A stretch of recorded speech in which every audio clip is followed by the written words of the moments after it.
नमस्कार दोस्तों, मैं जगदीश निषाद।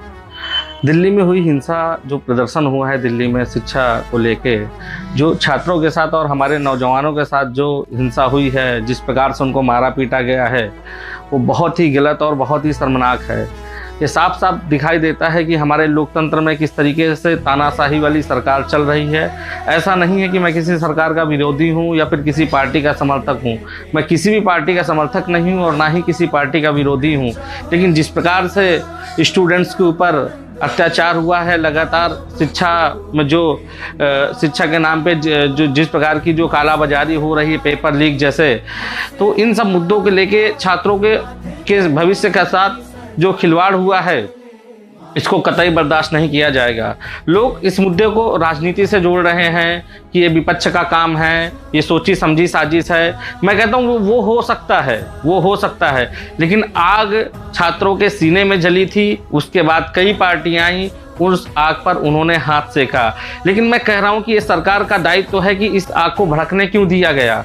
जब सोनम जी अनशन पर बैठे तो उनको क्यों बैठने दिया गया? उनकी मांगें मान ली गई होती। शिक्षा कोई बहुत बड़ी चीज़ नहीं है, हमको मांगनी भी नहीं चाहिए, तो भी हम सरकार से मांग रहे हैं।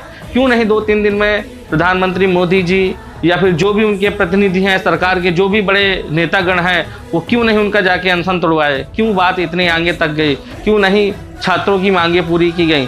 क्या 125 करोड़ लोगों से ऊपर क्या शिक्षा मंत्री हैं उनसे अधिक मूल्यवान है वो? या फिर जो लाखों की संख्या में जो छात्र गए थे, जिनके साथ इस तरीके से बदतमीजी की गई, महिलाओं के साथ, बच्चियों के साथ मारपीट की गई, क्या यही लोकतंत्र है? उन्होंने शिक्षा ही तो मांगा था। मैं इसका कड़ा विरोध करता हूँ। और आज कई दिनों से जिस प्रकार से देश का ये माहौल चल रहा है, इस माहौल को देखते हुए मन काफ़ी दुखी भी है। आज देश 2 गुटों में बंट चुका है। एक तो जो सरकार का समर्थन करते हैं, दूसरा जो बच्चों का समर्थन कर रहे हैं। लेकिन मैं उन सभी लोगों से यही कहना चाहूँगा कि पार्टी प्रेमी बनने से अच्छा है देश प्रेमी बनो।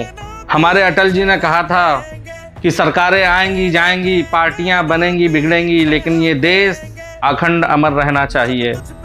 हमारे जो क्रांतिकारी थे, जिन्होंने हमें अंग्रेज़ों से मुक्ति दिलाई, अपना खून बहाया, अपना बलिदान दिया, उन्होंने कभी भविष्य में ये नहीं सोचा था कि हमारे जाने के बाद इस प्रकार की कुछ ऐसी दशा देश की हो जाएगी कि आज के विकसित भारत में हमें 5 किलो अनाज के लिए लाइन पे लगना पड़ रहा है, यूरिया के लिए लाइन पे लगना पड़ रहा है, और हमें अपनी मूल ज़रूरतों के लिए, जैसे शिक्षा, स्वास्थ्य, सुरक्षा, जो हर नागरिक का मूल अधिकार है, उनके लिए हमें आंदोलन करने पड़ रहे हैं।